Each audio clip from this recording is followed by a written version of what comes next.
Good evening my dear student, आप सभी लोगों को मेरा गुड इवनिंग। और चलिए हम लोग पढ़ते हैं इंग्लिश को। और ये जो है इंग्लिश सभी लोगों के लिए अच्छा होगा, जो भी क्लास 6 में पढ़ रहे होंगे या फिर और अपर क्लास में पढ़ रहे होंगे, सबके लिए बेटर होगा। आइए हम लोग जो है टेंस पढ़ने जा रहे हैं, ठीक है। टेंस का मतलब क्या होता है? काल होता है, यानी काल को हम लोग क्या बोलते हैं? काल का मतलब क्या होता है? समय, ठीक है। टेंस को जो है टेंस का प्रयोग क्यों किया जाता है? टेंस में जो है सबसे इम्पोर्टेंट मुख्य भूमिका होती है वर्ब की। वर्ब पर डिपेंड होता है कि क्रिया टेंस जो है, जो कार्य हो रहा है वो किस समय में हो रहा है, ठीक है। टेंस ही हमें क्रिया ही हमें, वर्ब ही हमें बताता है कि कार्य जो है कब हो रहा है, किस समय हो रहा है। यानी समय जो है टेंस के हिसाब से जो है 3 भागों में बांटा जाता है, यानी कि उसी के नाम पर जो है इन टेंसों का नाम है, ठीक है। पहले वाले टेंस को कहते हैं, जो टेंस के 3 प्रकार होते हैं। पहले को बोला जाता है प्रेजेंट, दूसरे को बोला जाता है पास्ट और तीसरे को बोला जाता है फ्यूचर, ठीक है। देखिएगा, जो प्रेजेंट होता है, जिस समय में हम लोग जी रहे होते हैं, उसी को हम लोग कहा जाता है प्रेजेंट, यानी उसी को कहा जाता है वर्तमान, ओके। वही चीज जब जो है गुजर जाता है, यानी कि यही चीज जब गुजर जाता है, यानी पीछे चला जाता है, बीत जाता है, तो उसी को हम लोग बोलते हैं पास्ट। क्या बोलते हैं उसको? पास्ट उसी को बोलते हैं। और जो चीज आने वाली होती है उसी को हम लोग फ्यूचर बोलते हैं। यानी हम कह सकते हैं कि स्ट्रक्चर इस तरीके का नहीं बनना चाहिए। बनना किस तरीके का? PRESENT, प्रेजेंट यहाँ होना चाहिए, पास्ट यहाँ होना चाहिए कि नहीं होना चाहिए, ठीक है। यानी कि जब हम प्रेजेंट में यानी जी रहे होते हैं, इसी को हम लोग कहते हैं वर्तमान कहते हैं। यानी जब ये समय गुजर जाता है, ये समय बीत जाता है, तो इसी को हम लोग कहते हैं क्या चीज? भूतकाल, यानी पास्ट टेंस, भूतकाल, ठीक है। अब यही प्रेजेंट से जब हम लोग आगे की तरफ बढ़ते हैं, यानी जो आने वाला कल होता है, उसी को हम लोग क्या कहते हैं? भविष्यकाल, यानी कि फ्यूचर टेंस।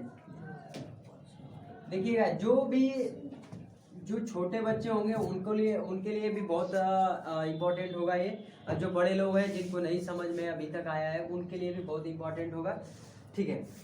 आइए देखिए, बात करते हैं इसमें। जैसे कि अगर आज डेट जो भी रहे, मान लेते हैं आज जो है 20 तारीख है, ठीक है। अभी जो ये क्या हो जाएगा? गुजर जाएगा, ठीक है। यानी इससे पहले कौन सा दिन रहा होगा? कौन सी तारीख रही होगी? 19 तारीख रहा होगा, ठीक है। और इसके बाद जो आएगा वो क्या होगा? 21, ठीक है। जो आने वाला है उसको कहते हैं भविष्यकाल, यानी फ्यूचर, ठीक है। और जो चल रहा है इस समय उसे क्या कहते हैं हम लोग? वर्तमान काल, यानी जो बीत गया है वो क्या हो गया? भूतकाल, ओके। आगे हम लोग बात करेंगे इसके जो है सभी भागों के। सबके 4 भाग होते हैं, ठीक है। आइए बात करते हैं सबके भाग के बारे में। ये होता है इंडेफिनिट टेंस, ठीक है। एक होता है कॉन्टिन्यूअस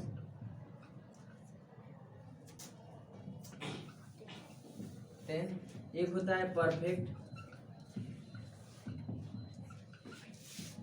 टेंस, और होता है परफेक्ट कंटिन्यूअस टेंस, ओके। अब देखिएगा, कुछ करना नहीं है हम लोगों को। जिनको नहीं याद होगा वो देखिए इस विधि से आराम से अच्छे से याद कर सकते हैं, कोई प्रॉब्लम ना होगी।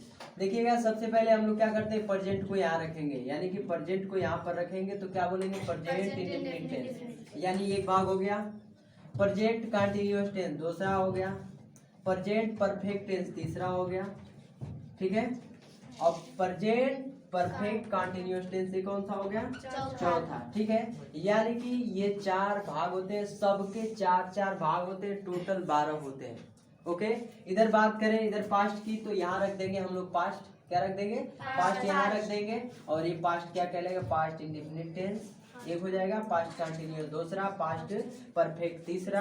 अब पास्ट परफेक्ट कंटिन्यूअस टेंस चौथा हो जाएगा। ओके, इसी प्रकार से फ्यूचर को रखेंगे तो क्या बोलेंगे, future indefinite tense, future continuous tense, future perfect tense, future perfect continuous tense. इस तरीके से हम लोग चारों भागों को क्या करेंगे, याद कर लेंगे, बना लेंगे। ओके, देखिएगा जब जो है हम लोग जो है इसके भागों को पढ़ेंगे तो इसके बारे में हम लोग क्या करेंगे, डिटेल से अध्ययन करेंगे। उस समय समझेंगे कि प्रेजेंट इंडेफिनिट का मतलब क्या होता है, पास्ट इंडेफिनिट का मतलब क्या होता है, फ्यूचर इंडेफिनिट का मतलब क्या होता है। ओके, आइए बात करते हैं, इसको अब मिटाते हैं हम।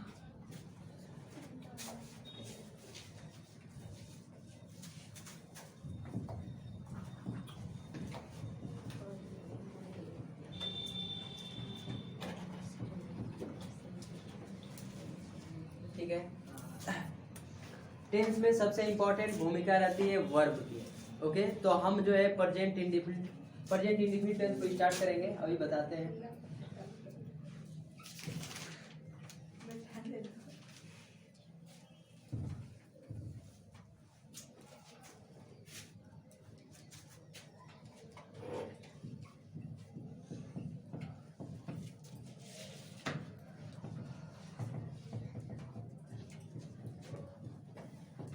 Present indefinite tense. Okay, present indefinite इसका हिंदी क्या होता है, प्रेजेंट का मतलब होता है वर्तमान, क्या होता है, वर्तमान। इंडेफिनिट का होता है अनिश्चित,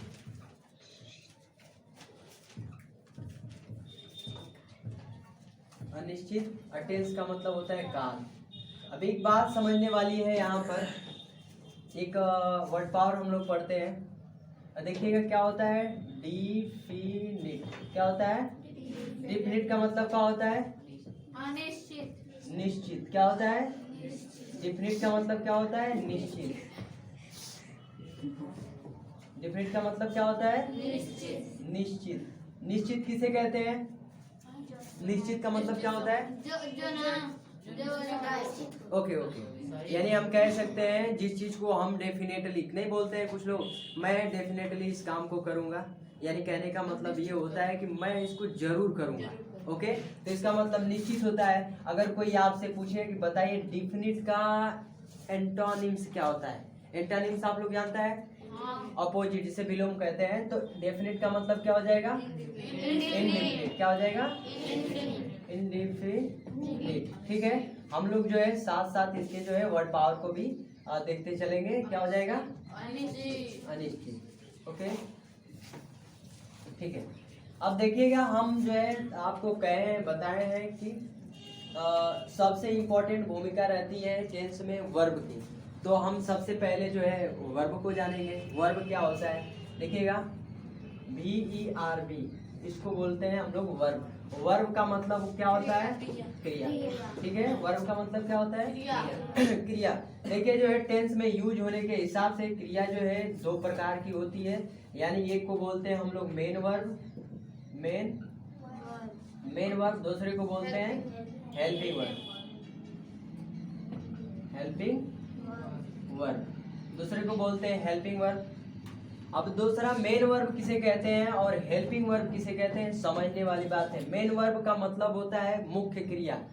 ठीक है, मेन वर्ब का मतलब क्या होता है, मुख्य क्रिया। और ये नाम से ही समझ रहे हैं हम लोग कि हेल्पिंग क्रिया का मतलब क्या हो जाएगा, सहायक क्रिया, यानी सहायता करने वाली। देखिएगा वर्ब का डिफिनेशन होता है जिस शब्द से कार्य का करना या होना पाया जाता है उसे ही हम लोग क्या बोलते हैं, वर्ब बोलते हैं। ओके, हेलो, ठीक है, क्या बोलते हैं, जिस शब्द से कार्य का करना, यानी देखिए इधर बताते हैं हमको, कार्य का करना। ठीक है, एक बात हो गई। और दूसरी बात हुई कार्य का होना, कार्य का होना, दो चीजें हो गई। अभी मैं एक सेंटेंस लिखता हूं, वह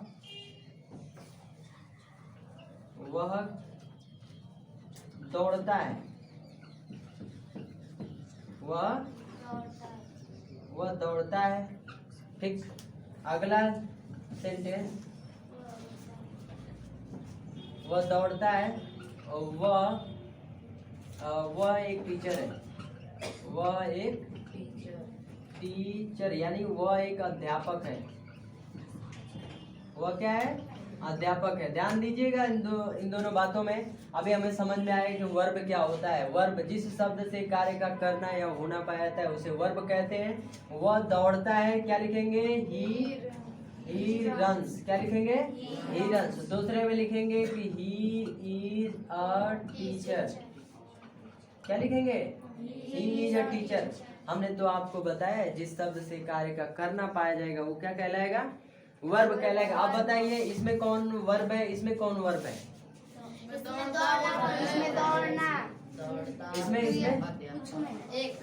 इसमें कोई नहीं है। यही समझने वाली बात है, शांत हो जाइए।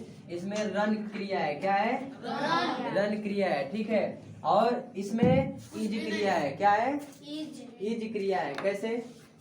देखिएगा, बात को समझिए। हमारे हम क्या बोले हैं आपको? जिस शब्द से कार्य का करना पाया जाएगा। कार्य का करना मतलब यहाँ पर दौड़ने का कार्य किया जा रहा है, दौड़ने का कार्य हो रहा है ना, यानी कोई दौड़ने का कार्य कर रहा है। अब यहाँ पर बताया जा रहा है वो एक टीचर है, इसमें तो कोई कार्य नहीं हो रहा है, यहाँ पर होना पाया जा रहा है। क्या पाया जा रहा है? होना। यानी कि कोई एक लड़का है जिसको बताया जा रहा है कि अध्यापक है, ठीक है। कोई लड़का या लड़की है जिसको बताया जा रहा है कि अध्यापक है, यानी कि इसको जो है अध्यापक होने के बारे में बताया जा रहा है। किसके बारे में? होने के बारे में बताया जा रहा है। और होने के बारे में कौन बता रहा है? इज बता रहा है। तो यहाँ पर इज क्या हो जाएगी? सहायक क्रिया हो जाएगी। यहाँ पर जो रन है ये क्या हो जाएगा? मेन वर्ब हो जाएगा। ओके, एक बात और समझिएगा, जिस सेंटेंस में एक ही वर्ब हो वही मुख्य क्रिया कहलाएगी। यानी इसमें इज है तो यही मुख्य क्रिया कहलाएगी। अब जैसे हम कह दें कि he is EATING eating the food, मैंने ये सेंटेंस लिख दिया। अब आप लोग कहेंगे कि सर जो इसमें इज भी आया है, ईटिंग भी आया है, तो किसको मुख्य क्रिया कहेंगे? हाँ, यहाँ समझने वाली बात होगी कि ईटिंग को हम लोग क्या कहेंगे? मेन वर्ब कहेंगे। और इसको क्या बोलेंगे? Helping verb. अभी समझ में आ गया होगा आप लोगों को बात। ऊपर वाले में इज ही अकेले है ना, तो जिस परिवार में कोई एक ही रहेगा तो एक ही ना मालिक रहेगा। तो यहाँ पर इज ही क्या है? हेल्पिंग वर्ब भी है और क्या है? Main verb. और यहाँ पर ये अकेले मेन वर्ब है, हेल्पिंग वर्ब नहीं। ओके, विदाउट हेल्पिंग वर्ब या विदाउट वर्ब सेंटेंस नहीं होता, मतलब सेंटेंस नहीं बनाया जा सकता बिना वर्ब के, ठीक है। आगे इसको बताते हैं। आइए बात करते हैं हम लोग जो है वर्तमान अनिश्चित काल के बारे में, ठीक है। देखिएगा, इसका जो पहचान होता है सारे लोगों को पता होगा, ठीक है। यानी वाक्य के अंत में, यानी मुख्य क्रिया के साथ, ठीक है, यानी मुख्य क्रिया के साथ